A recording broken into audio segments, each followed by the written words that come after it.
its existence having been founded here in Jacksonville in May of 1929. And this year we commemorated and are continuing to observe and commemorate the 200th anniversary of the existence of this place called by that name, Jacksonville. It is interesting too that for more than 200 years prior to the beginning of Jacksonville's story as a place bearing that name, this place was part of Spain, was it not? And indeed, at the foundational moment, when the petitioners in this place, that had up until then been known informally as Calvert, when they signed a petition to the then Secretary of State, John Quincy Adams, they asked him to designate this place that they called Jacksonville as a customs port of entry. There's no indication that the Secretary of State, Secretary Adams, took any action on that. I would love to find a copy of the letter that he wrote back to them. We haven't been able to find that, so I can only speculate that the Secretary received that petition from the people in the then brand spanking shiny new Florida territory, petitioning him on behalf of a place called Jacksonville. He may have called for a map of the Florida territory to be brought in and studied it under a magnifying glass for a few minutes and finally said, I can't find any place called Jacksonville on this map, and decided maybe that we weren't quite ready for a customs port of entry yet. Nevertheless, the name took hold, but the citizens of that place almost certainly were bilingual in Spanish and English, were they not? Many of them claimed Spanish citizenship. It seems unlikely, we don't know for sure, it seems unlikely very many, if any of them, were Peninsulares, natives of the Iberian Peninsula, natives of European Spain. But nevertheless, the New Spain regime, the colonial regime, had obtained in the Western Hemisphere by that point for centuries. And Florida, the Florida territory, had been part of that story, had been relinquished temporarily by Spain to Great Britain, and then reverted to Spanish governance until the Adams-Onis Treaty was negotiated, signed by the United States and Spain, and Florida became part of the United States in 1821. So that Hispanic heritage of Florida has been vibrant and sustained, and it has continued for the 200 years since that transition. And it is more about that topic that we will hear this evening, and some of the connection between that heritage and the place that now everybody in the world knows by its name of Jacksonville. And to help share that story, I will welcome first a greeting from Monica Hernandez, President of the First Coast Hispanic Chamber of Commerce. Ms. Hernandez, while she's approaching, I would like to thank our staff and volunteers on hand who help make these events possible.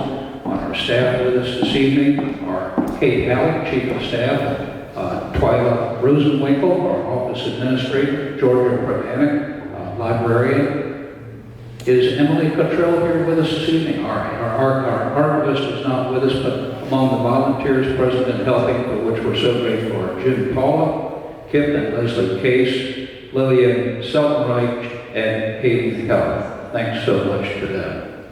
And now, Ms. Hernandez. Monica Hernandez is President of the First Coast Hispanic Chamber of Commerce, and she keep cutting out. I think get that again. Okay, there we go. Everyone, it is a great pleasure for me to be here today. A very special thank you to the Jacksonville Historical Society for hosting us for a second year in a row. Our very first year of launching Voces Hispanos, or Hispanic Voices, was last year.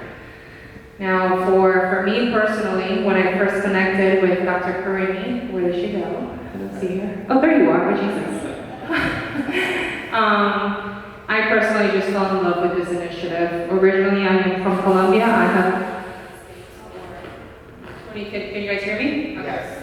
I have been in the U.S. for 23 years now, and as I've lived in Jacksonville for the past 17 years, I've seen the growth that we've had in Northeast Florida as a Hispanic community.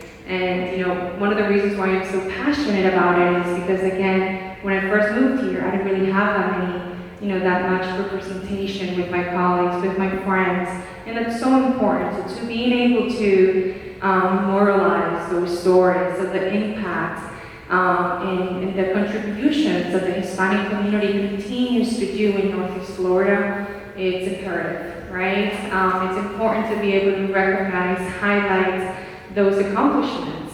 And not to mention, I love the bragging rights of being able to do that for my peers, right? For individuals that I know and I get to connect with. I have been the president for the First Coast Hispanic Chamber of Commerce for 4 years. Through my tenure as the president of the organization, I've been able to connect with individuals that honestly I wouldn't have been able to do so in my corporate career. Right, my background is in finance. I am the vice president at Bank of America. I've been in corporate America for many years, so I do get to juggle 2 jobs. Right. However, from a nonprofit perspective, being able to lead this chamber has really allowed us to create these partnerships with organizations such as the Jackson Society that is able to make an impact and helping us elevate and raise the voices of the Hispanic community in our area. So you may ask yourself, why is a Hispanic chamber working, hand in hand? Again, the individuals that you're going to see today are individuals that have been contributing to the community, right? That have been individuals that have corporate executive careers in Northeast Florida.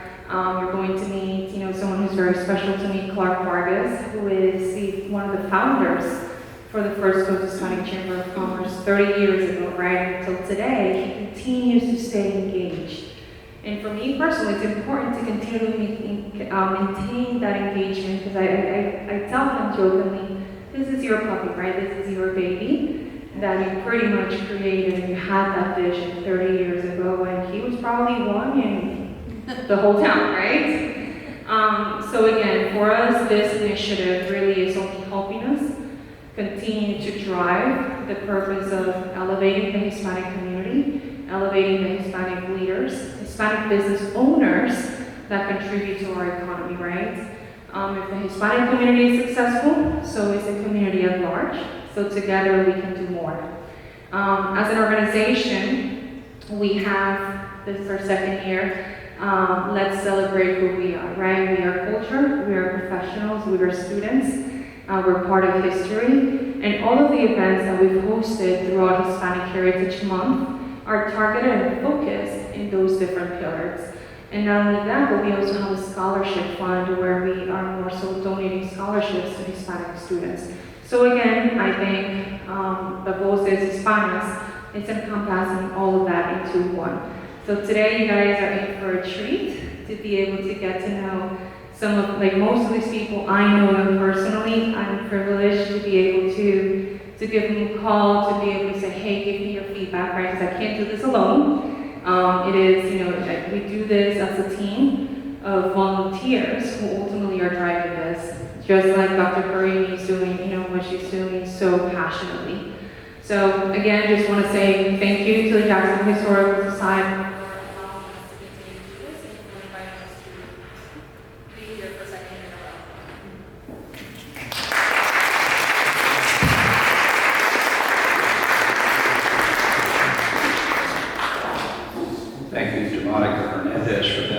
And thanks again to the First Coast Hispanic Chamber of Commerce for its engagement with these presentations with this educational mission. Dr. Rebecca Dominguez-Karimi specializes in oral history, Mexican American studies, restorative justice, and gender studies. She started an oral history project entitled Treasures from Aztlan, focusing on how oral history serves as a form restorative justice for assisting victims of social and political injustice with the reconciliation process. She launched the Treasures from Aztlan Life Histories into the public sphere and has a podcast entitled The Tortilla Diaries. In 2021, Dr. Karimi instituted an oral history project in collaboration with our organization, the Jacksonville Historical Society, and gathered life histories from Latinos in Jacksonville. Today, the Voces de Hispanos collection contains over 50 oral history interviews. Currently, Dr. Dominguez-Karimi is on the speakers directory of the Florida Humanities Council. She has presented at meetings from the Oral History Association and the Texas Oral History Association. Formerly, she taught English at Nova Southeastern University at Broward College in South Florida, and she serves as a board member for the Green Literary Alliance in West Palm Beach, Florida. She will be joined in this evening's presentation by Justin P. Case, a graduate student in the Department of History at the University of North Florida, go Ospreys, president of the Phi Alpha Theta Honor Society, History Honor Society at UNF, part-time oral histories coordinator for the Jacksonville Historical Society. Mr. Case collaborated with Dr. Karimi on her project gathering oral histories from St. Augustine's descendants of the Minorca. And with that, I welcome Dr. Karimi.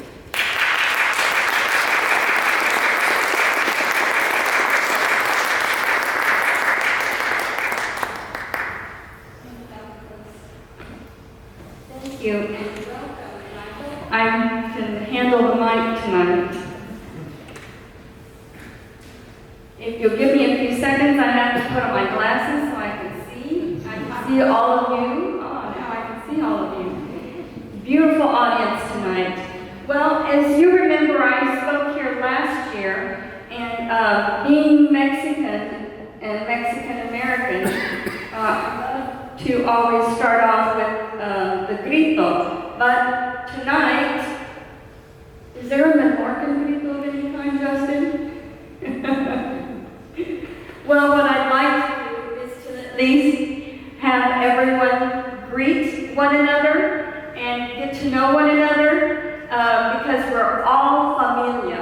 I always start off my podcast with saying, "Hola amigos, somos familia." We are family. And that's just one thing that I would like to reiterate with all of us. We are all one big family. And so thank you for coming tonight. Well, I'm going to talk about Jacksonville history from 1915 to 1930. And thanks to the Jacksonville Historical Society newsletter for October,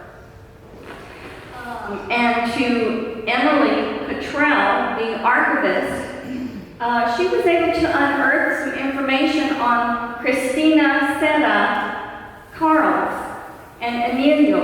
I found information on Emilio, and that he had arrived in 1916, and he was born in Spain, and they actually both were, and that's where they married. He had an import-export business, and they served as consuls for Spain, Guatemala, Honduras, Panama, and the Dominican Republic. Now, Cristina Carls was quite a dynamic individual. In October of 1930, she actually created the Spanish Club of Jacksonville Chamber of Commerce. And she also promoted and encouraged the business relations with Latin American countries. Now, that club was later renamed to the Pan-American Club. And I don't know if it's still in existence, but if anyone knows any information, we certainly would love to hear that. And thank you once again, Emily. The next slide is about a gentleman that I have become very fond of. His name is Harry Gonzalez. Now, I have to give you the story about Harry Gonzalez and how he came to my attention. They advertised this in the newsletter last year that they were looking for Hispanics. And I get this wonderful phone call from a Jacksonville Historical Society volunteer and member, and he said, "Have you ever heard of Harry Gonzalez?" And I said, "No, tell me about it." And so he mentioned that he used to work with him at Wadley Tavern and Company in Jacksonville, which was a very prestigious real estate firm, I think is what I'm led to believe. And so with his name, I looked him up and I found an obituary in the Palm Beach Post about him. And he came to Jacksonville in 1937 from Pensacola, Florida. Now, he was a fifth generation Floridano. So I thought that was fascinating. And he was a founding board member of Flagler College in St. Augustine. And he was appointed by Governor Clark Kirk to the Jacksonville Transit Authority before it was even named that, and then also to the State Board of Transportation.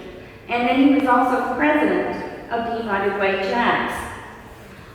He had a long and illustrious career, and when I found out that he was also a real estate developer, I don't know if any of you are familiar with any of the golf communities in Palm Beach County, but there's this one little one called PGA National.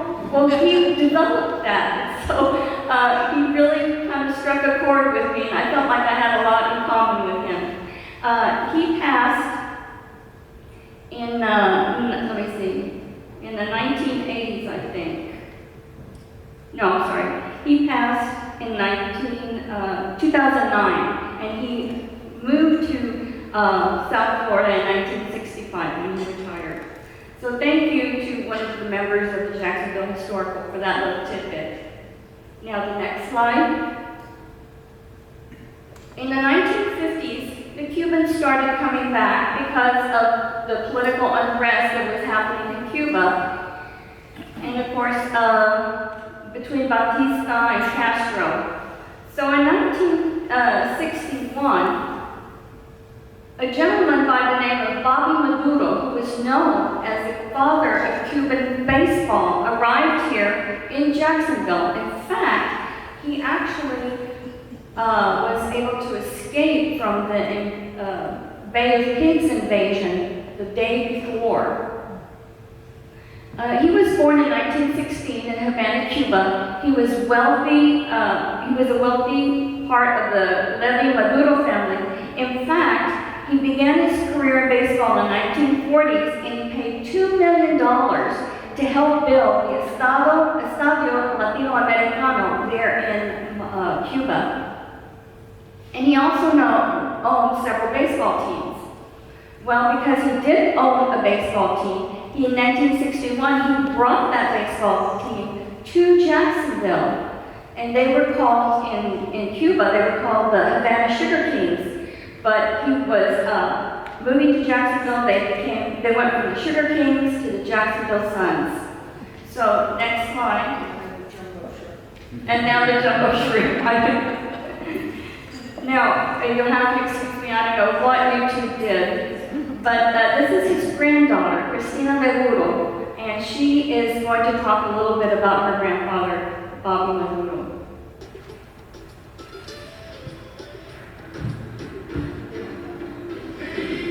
So, Cristina Elizabeth Maduro, and there's no age in Cristina.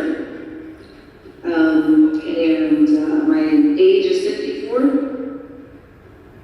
I thought I was Hispanic my whole life, but culturally I wasn't necessarily around the customs of Hispanic culture, and in particular Cuban culture, because my mother was American and my parents divorced when I was 6, and we moved to Jacksonville from Miami. So since I wasn't there daily, I wasn't raised in the culture as much. I do consider myself Hispanic. I do speak the language, and I have a love for the Cuban people. My father was born there. However, my family has migrated from communism for hundreds of years. So apparently they were only in Cuba for business, and then my father and his siblings happened to be born. But that was the first and only generation born in Cuba. They weren't part of the paper fund. They were actually before that. My grandfather attended what is now Bowles School here. It was a military academy in the 1930s. So apparently his parents had sent him there as a boarding school at some point. And because of their affluence, I believe they weren't as subjected as most of the people in Cuba. The baseball stadium that Obama spoke in, that was my grandfather's stadium. He paid $1.2 million for that stadium. And of course left Cuba without it and without ownership of it. And also tons of property, I don't even know how much. They were there for the sugarcane plantation. And they also had an oceanfront mansion.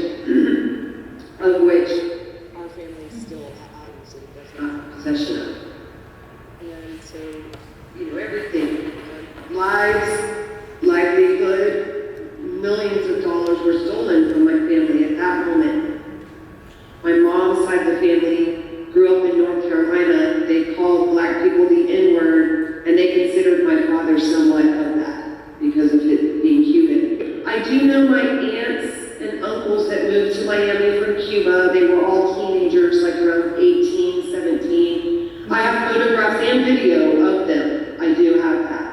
Of them being in Miami and dancing around, and they lived in Coral Gables. You can tell by the way they dressed, and I've heard this from other family members, that they were all very aristocratic, like always dressed well no matter where they went. I think they had some connections too. That's why I think they must have got out safely, because it wasn't anything secretive. I think they were like allowed.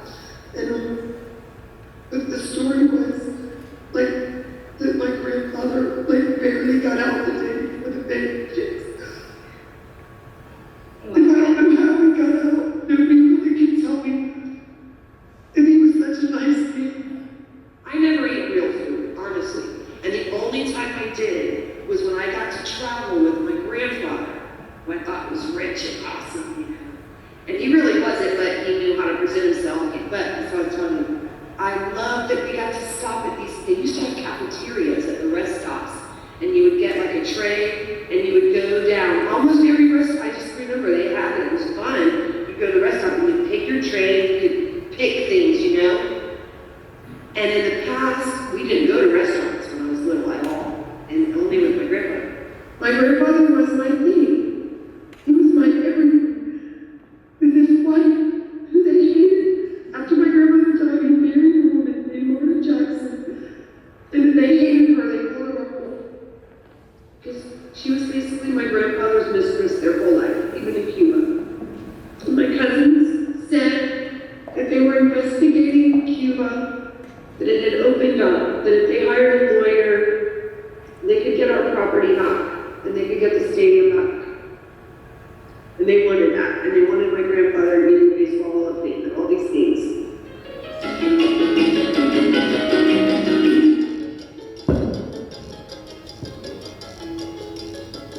Okay, so now we found out a little bit about Bobby Maduro and his granddaughter and closest that they had in their relationship. And of course, he brought us the Jello trick, so what can we do? What can we say? Oh, We're thank you. Sorry, I forgot. okay, so the next slide. Have any of you ever heard of Melissa Ross? Yeah, rings a bell, huh?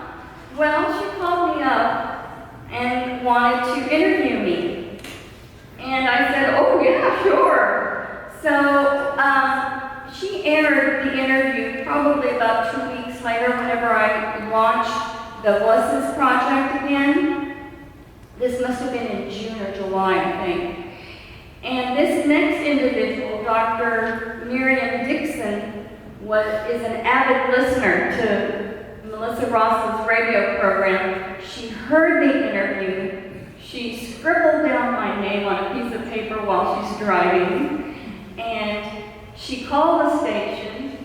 They didn't have any information, or at least it was not published yet. And so then she looked on the website and she found my website, and she contacted me through the website and said, I want to be a part of this project. And so lo and behold, we were able to meet over Zoom, and I have her interview. She's a wonderful, wonderful individual. She arrived in the Dominican Republic in 2004, and she moved to Miami, where she pursued her internship and residencies and specialization in adult psychiatry.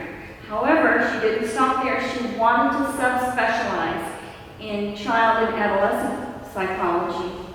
So she took her family to Chicago and she pursued her subspecialization, and she decided to resettle in Jacksonville in 2016. And now she's here at Nemours, at Wolfson's, at different hospitals around the city, helping our young people. I moved from Dominican Republic to the United States back in 2004. So that was January 2004. I remember the day, the time. I remember everything. It's unbelievable. You know, I remember when I was getting into the car at my parents' house and saying bye to all of the neighbors and all the kids, everyone crying. You know, it felt like it was a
then I felt like, I wanted to learn more. I felt like what I got as far as working with kids and adolescents was not sufficient for me to face, those particular patients, that population. So I went into MD 2 more years in training.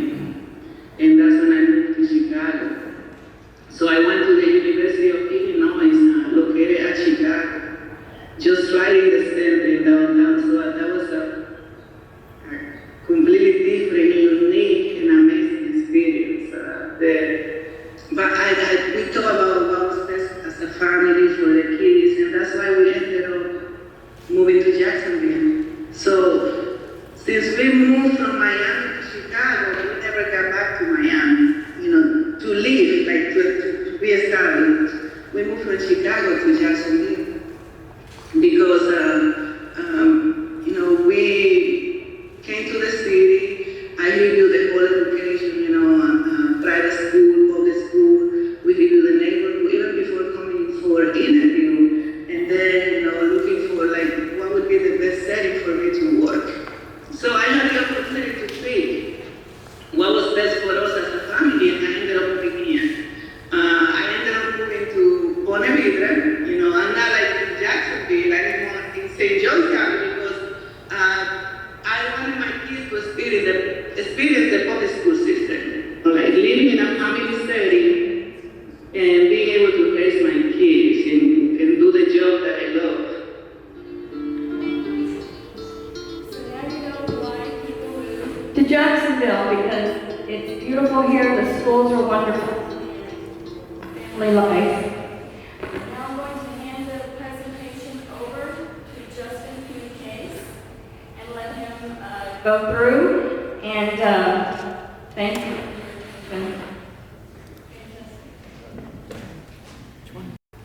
Can you all hear me? Make sure to talk loud so everybody can hear me.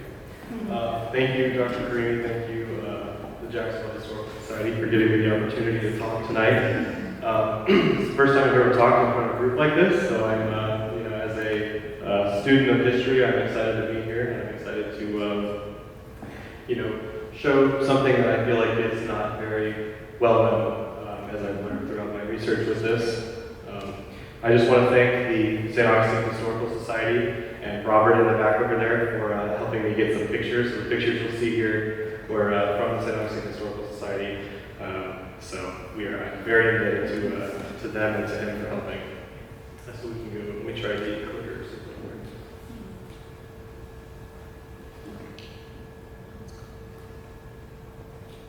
Okay, yes, we can just go next slide. So I'm going to give a brief overview of the Menorcan history. So I'm going to mainly focus on, because there's so much I could be here for 5 hours talking. So I'm going to mainly focus on about a 20-year span, 20 to 40 years, starting from 1768 to the early 1800s. That's the main bulk of their migration to St. Augustine. So we'll start here. So this is a picture of Dr. Andrew Turnbull, who is a Scottish physician, and he was one of the main leaders of the East Florida Society in London. The British had just come into power in Florida and had, wanted to exploit the resources and to, create channels of commerce throughout Florida. So they were trying to figure out ways that they could, pump it up and who they could use to get the best kind of work and what would be the most, what's the cash crop. So they began recruiting in 1768 for a proposed indigo plantation in East Florida that Dr. Turnbull was going to head. He selected the Mediterranean people because he thought that they would be already best acclimated to the environment that Florida had, going from the Mediterranean to Florida. Hot, humid and humid, so he thought that it would work pretty well. One of the main holdups that happened, though, is that Turnbull envisioned this program as a means to get expansion and progress for the British, where the Menorcans that he was recruiting and the other Mediterranean people that he was recruiting wanted to use it as a way to not only escape bad conditions that they had on their home islands, But they wanted to reestablish tradition in the New World. They wanted to go there and create their own communities and villages. So they thought that this was going to be a new opportunity. And you might wonder why they chose Minorca. Minorca already had British occupation and control, so it was easy for him to go there, say what he needed, and for them to funnel the workers that were best suited. Go to the next one. So the picture here we have is a close-up of the Minorcan monument statue that's in the front yard of the Cathedral Basilica in St. Augustine. So he's gathered these people from Minorca, and there's been a lot of, anytime you try to figure out the numbers of when people cross the Atlantic, it's always fudged. It's always, somebody's lying somewhere. So there's not an exact estimate, but a lot of historians agree that it was roughly 1,400 people. 1,000 of those people were going to be from Minorca. The rest, the 400 others, were going to be from Italy, Greece, and the surrounding Mediterranean area. As I said, a lot chose to leave Minorca due to a severe famine that had been hitting the land, coupled with the opportunity to own their own land, because when these are indentured servants, so they were approached with the idea that if they worked this land for 10 years, they would get said land afterwards. Another interesting point to it is that these people that chose to follow Turnbull connected through bonds of what Patricia Giffen calls mutual culture, and that is a lot of it was Roman Catholic, that they all shared the Roman Catholic. They spoke similar languages, and with 1,000 Minorcans, the Minorcan culture was the dominant culture, so everything else kind of got assimilated into the Minorcan culture. So when they arrived in 1768, in June of 1768, the Minorcans arrived in St. Augustine and made their way to New Smyrna.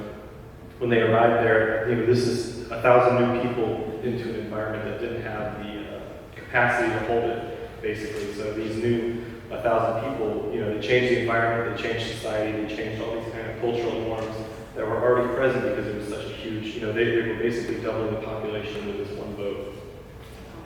So we can go to the next slide.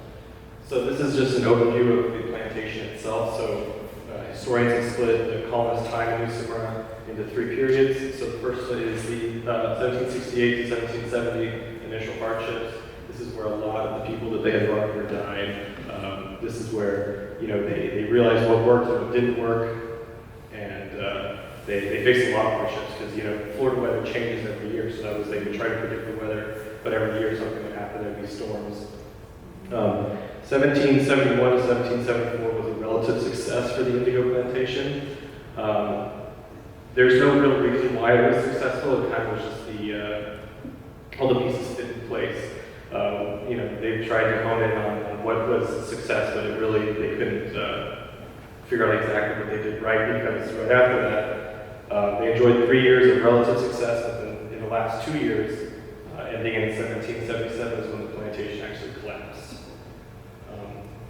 So one of the first main revolts was, so they arrived in, I think, June, and by August there was already a revolt. They say that was because the hot tempers, the high temperature, the storm, the mosquitoes. They were a very mosquito-heavy area. The workers were realizing this wasn't exactly what they wanted, so the first revolt happened in 1768. It was led by Minorcan named Carlo Forni. He and 2 Italian men were actually executed for taking part in this. Carlo Forni was executed for piracy, which I think is interesting.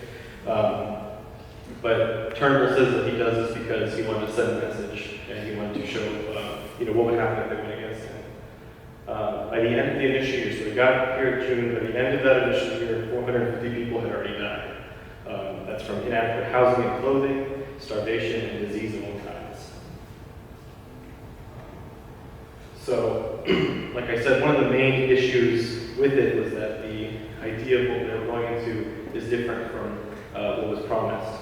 So Turnbull's settlement took away traditions and ideals that were cornerstones of the way of life, thus fracturing the Minorcan identity. And what I mean by this is the Minorcans were historically very clean people.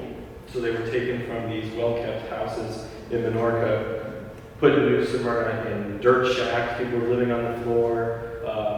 Too many people in one room to handle it. So it was very, and it's recorded that to Menorca being clean was a very crucial part of, the Menorcan identity, like I said. And then another thing going on is because Turnbull's venture was focused on indigo. I don't know if you know, indigo production is very dangerous. It lets off a lot of fatal gases that when breathed in and cause serious long-term injury or fatal death right there. So there was a lot of illnesses that were going through the settlement because they were working with indigo. And again, it plays into it was not a clean process. It was not New Smyrna was not a clean settlement.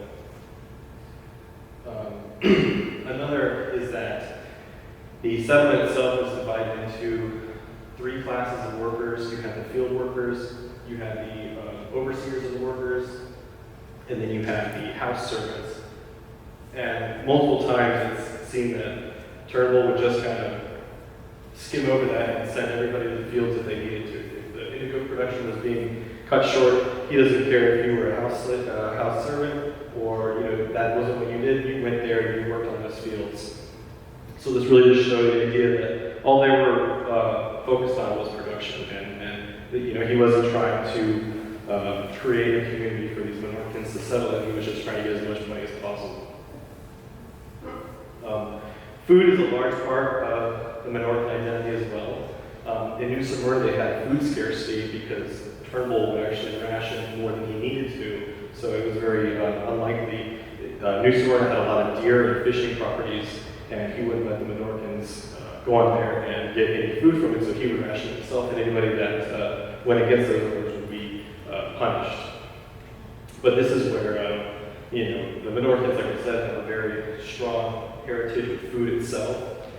Things like the dao pepper is the dao sauce that you've tasted here. Perlo, which is a rice dish, and then also smoked fish was very common in Menorcan households. And like I said, they had adapted to meet whatever standards they didn't have by being banned from hunting and fishing. So we'll move on to the cultural practices.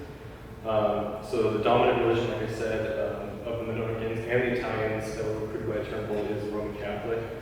And that continued to play a large part when they arrived in East Florida. A lot of symbolism and identity of being Roman Catholic was brought over. They had baptism was a really big thing. You see a surge in not only just the Menorcans who were already Catholic, but you see other cultures as well that wanted to assimilate with the Menorcans, adopt Roman Catholic traditions like baptism and godparents become very prevalent when the Menorcans come to New Smyrna, and especially so when they come to St. Augustine. Some holidays that are really important to the Menorcans are Easter, which the fromage is an Easter dish. And the song, I don't know if you saw it earlier, but it was, it's akin to a minstrel going up and down the streets and asking for cheese and ingredients to make the fromages. And if you say no, they say, oh no, this person's a bad person, and they keep singing. If you say yes, they are gracious, they include you in the song, say how wonderful you are. So it's a very lively event, and that's they couldn't bring the guitars and instruments over, but they were able to recreate these traditions with a cappella, going through the New Smyrna colony. So Easter and St. John's Eve are two of the major holidays that the Menorcans revered, and food plays a large role in both of them. And interesting is that women have a large part in the culture of the Menorcans. So a lot of Hispanic cultures, women are seen as being excluded. In the Menorcan culture, that's not the case. Women actually play a large role in cultural events. So this is when they take their 75-mile journey after the failing of the plantation.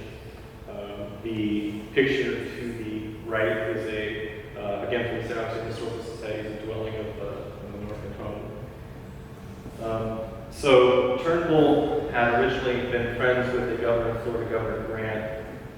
Grant got to go back to England. Governor Tanya, I think is how you pronounce his name, he came into play, and Turnbull and Tanya hated each other. he acted as a distinct rival to shutting down anything that Turnbull wanted to do. And when the story goes that when the Menorcans left to come to St. Augustine, that they were welcomed with open arms by the governor at the time, simply because they were trying to get away from Turnbull. But you know, the enemy governor, the family plantation, and the dishonored contracts. And what I mean by that is that these Menorcans would say, okay, I've done so much, will you honor your side of the bargain? And Turnbull likely said no and turned them down. And you know, people would be working for this land, but when word got out that they wouldn't be getting the land that they thought they owned, it quickly dissolved. So roughly 750 settlers remained from the original 1,400, and of that, 600 migrated north to St. Augustine, with 150 staying in New Smyrna. I haven't encountered why they stayed in New Smyrna. There's little record that I've seen, so that's a question for itself. But as we can see, the majority went to north to St. Augustine. And like I said, when the Menorcans arrived, they welcomed with open arms, and they were allocated a space in the north of town in St. Augustine City Gates that was up in the northern quarter. When East Florida changed hands in Spanish for a second time in 1784, the Menorcans saw it as an opportunity for advancement towards their starting goal of creating a community and a foundation and going back to those traditional ways. So they were no longer indentured servants. The Menorcans who had migrated really carved a spot out in their Menorcan quarter. They had large families, I think 5 to 6 children. They were very tight-knit in their communities. For the first time, they were able to own their own houses and land. And like I said, a large family was a characteristic of a Menorcan household. Their influence was so powerful that 10 years after they arrived in St. Augustine was regarded as the Menorcan capital. And the picture that we have there is of the Menorcan building. So we have, so the picture is just the 1800s Menorcan household, and the picture on the left is something interesting. This is a cast net. That is a Menorcan handmade cast net that you can use to catch fish, mainly mullet and such. It's a art that has been passed down by Menorcans. It's a very tedious and involved art, but it is because the fishing aspect, fishing is a huge identity for Menorcans. So with St. Augustine changing hands so much between these different powers, the Menorcans were exposed to a wide range of people, resulting in very large and diverse families. So that's my family, other people's family that are present here. They intermingled and they intermarried with everybody, and you have you trace it back, and some people don't even realize that they're Menorcan because they married an Italian and went down, you've lost that. Because I think Menorcans were characteristic of having really dark, thick, black, curly hair. So some people, like myself, you say, where's your Menorcan genes? Well, they're in there somewhere, I can promise you. But like I said, so having unbridled access to water, because like I said, in New Smyrna, they weren't allowed to fish. They were, punished if they were. So having this new access to water, they took advantage of it, and since Menorca is right on the water itself, they were able to hone in on those traditional acts and go back to having fishing and water as a cornerstone of their identity. Also interesting enough, from a graph from the 1700s, there was 40 farmers, I think, and I think 37 fishermen, and then 20 such carpenters, and 20 such stone cutters. So that kind of gives you an idea of what the opportunities for Menorcans were as well as the workforce. Carpentry and masonry were also a large part of the Menorcan workforce. If anybody knows what coquina is, they became very skilled at working with coquina, which is crushed down stone and shells mixed together. It hurts if you fall on it. I have experience.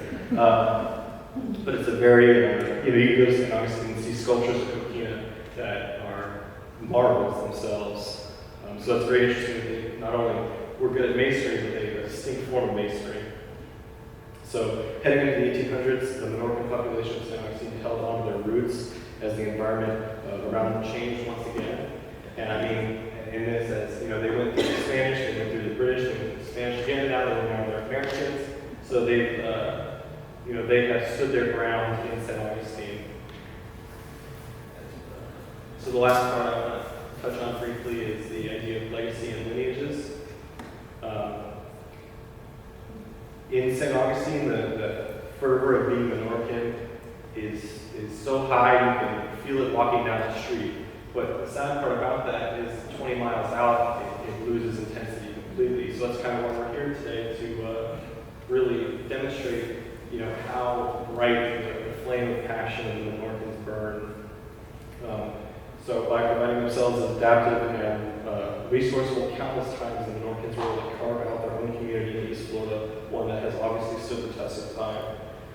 The Menorcan people have always been described as people with strong family ties, and this is seen clearly by the involvement of the community in the celebration of their heritage. And every year, St. Augustine has countless events, and they organize all kinds of demonstrations of holding on to that Menorcan heritage. The Easter Festival is just one of them.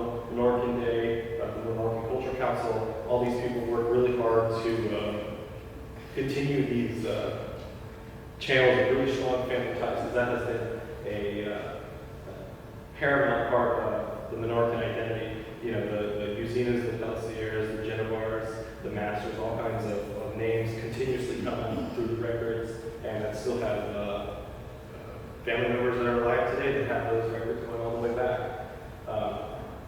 So it really is, today St. Augustine can still be heralded as the Menorcan capital, just because the presence and the fervor and the outspoken nature of the Menorcans. And that, I don't have the next slide, but I'll just go on. So the next part we're going to go into is some interviews done by Dr. Karimi with people of Menorcan descent. And it's important because they carved out their own section of it, but they also were very involved in the changing times in St. Augustine. My family, for example, worked with Henry Flagler on projects, and I'm lucky enough to have correspondence between my great-great-grandfather and Henry Flagler that shows how they, wanted to keep St. Augustine moving, but they wanted to keep that tradition strong. They wanted the same kind of passion and what Turnbull wanted in terms of making profit and expansion, but they still wanted to root it in the ideas of traditional Menorcan ideas and identities. And that's where you can go down and see St. Augustine. Now you can still see people throwing out the cast nets and making the palm process for Palm Sunday and such. So it really is a huge history, and there's so much more to talk about. That's, I think, this was only basically a 20-year, 40-year span. So the treasure trove that is this information, there's so much more to talk about, and it really needs the recognition of more mainstream ideas, because, like I said, you go outside the city limits of St. Augustine and nobody really knows what the Menorcans are. So again, that's what we're trying to do here. So now I will let Dr. Karimi go ahead and show off some of her interviews.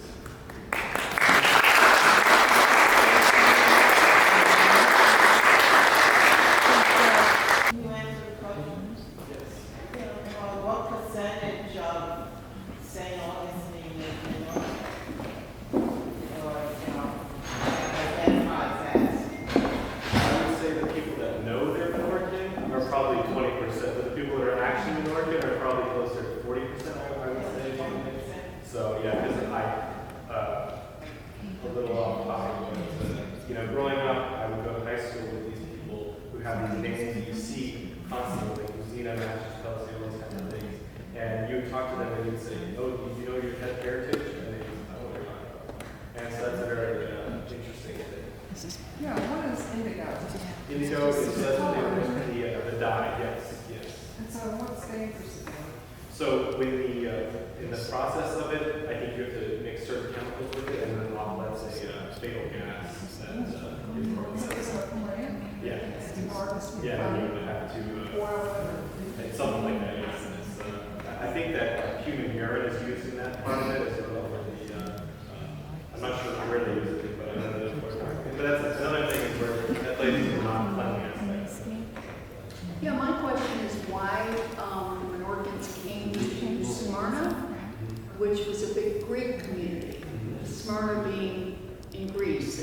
always been a lot of Greeks there. I'm just wondering why they came there. I mean, as far as I know, why they gave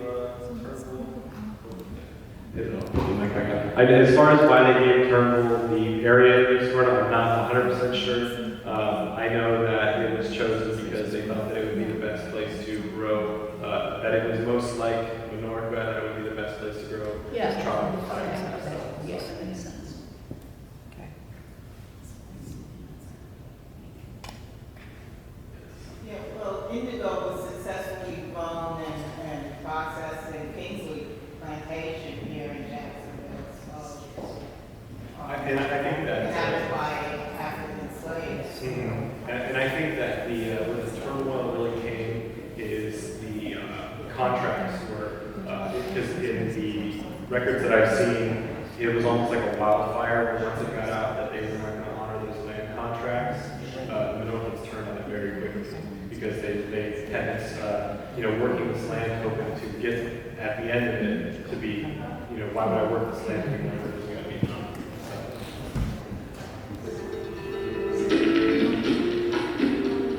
It is, like I said, when anybody meets you for they really like you because it's time consuming. And when we got married, I thought I knew how to do furlough. But like you said, there are many different kinds of furlough. In my family, put red furlough, which means you didn't stand over that extra half hour, making it like a room, which looked like tomato paste, whereas Jerry's family did. So for 42 years, I would put brown furlough, just like his grandmother. But I remember people having a yellow furlough, and I don't know, I can't imagine that people could afford saffron to make yellow furlough. But I know people also made what was called the vinegar furlough, which I remember tasting it, I remember breakfast. So, and then some people don't even make red furlough, they make more like what we call Spanish rice, which is tomatoes, green peppers, and onions. Cooked stones, but you can still tell what everything is. It is very taxing. I'm working on my second book about Menorcas, and that's one of the things that's going to go ahead, or the book after that, which is good for and it's not just associated with Hispanic people, and then when we were on the Isle of Man, I think it was, we were going through a little cafeteria on top of this place over Bay, and it was spelled like we spell earlier, P-I-L-A-U, it's the invisible R, and it looked more like a saffron furlough, and they said, yes, that's furlough, and they pronounce it like we pronounce it. And so I believe actually it is Indian Persian English. So the Normans probably brought it here, but I don't know where it originated that we can say definitively yet. So that's a work in project, in process for me. I think that's also the safety for Turnbull, his endeavors to round up people to come over here, from Italy, Greece, Sicily. So who knows? It's just fascinating, the threads of how, food travels. The furlough is, you can stretch it, pound meat,